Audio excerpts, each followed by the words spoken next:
आज चाहिँ पुरै दुम्सीले मकै हाम्रो खाइदिएछ कि यहाँ हेर्नु न यस्तो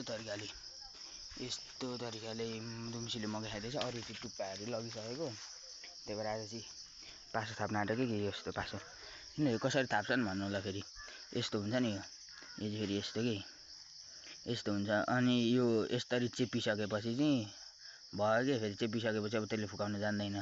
यस्तो कि ट्याक्क तलसम्म गाड्ने, अनि एउटा यहाँ पर गाड्नुपर्छ। उतो बन्चरोले त भाइ यहाँ छ होइन, एउटा पर गाड्नुपर्छ। ले त आइज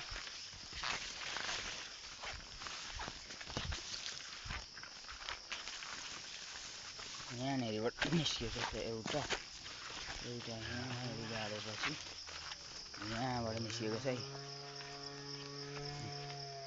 यहाँबाट उताल हेर्न सक्नुहुन्छ। यहाँ तलबाट निस्किएको छ है गाउँबाट। यहाँ चाहिँ यहाँबाट निस्किएको छ। उता यो भएको पनि देखिन्छ नि, हो यहाँबाट निस्किएको छ। अब ठ्याक्क त्यहाँनिर गाड्नुपर्छ। हो त्यहाँनिर गाड्नुपर्छ।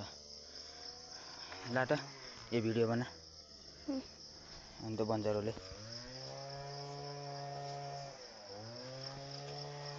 भिडियो बना न, म गर्छु ल।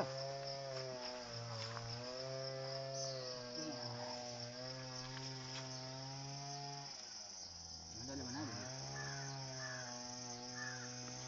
आइदिएछ नि मैले गरेको।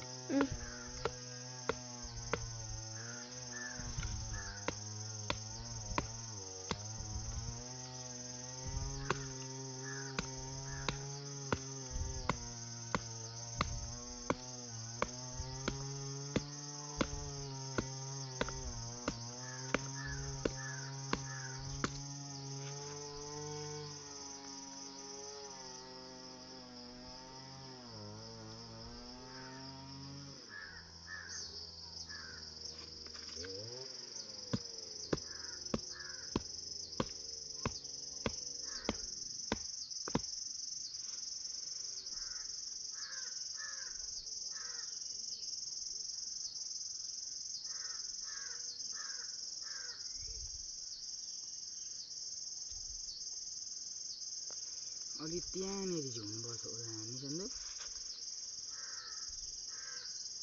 ठिक छ यिनीहरू ठिकै छ। भिडियो खेलियो यहाँ त म देखाउँछु। ट्याक्क यस्तो तरिकाले बनाएको छ, ट्याक्क यस्तो तरिकाले बनाएको छ है। हाम्रो चाहिँ यहाँबाट अलि मजाले देखाइ, यहाँबाट चाहिँ दुम्सी आएको थाहा पाइयो होइन।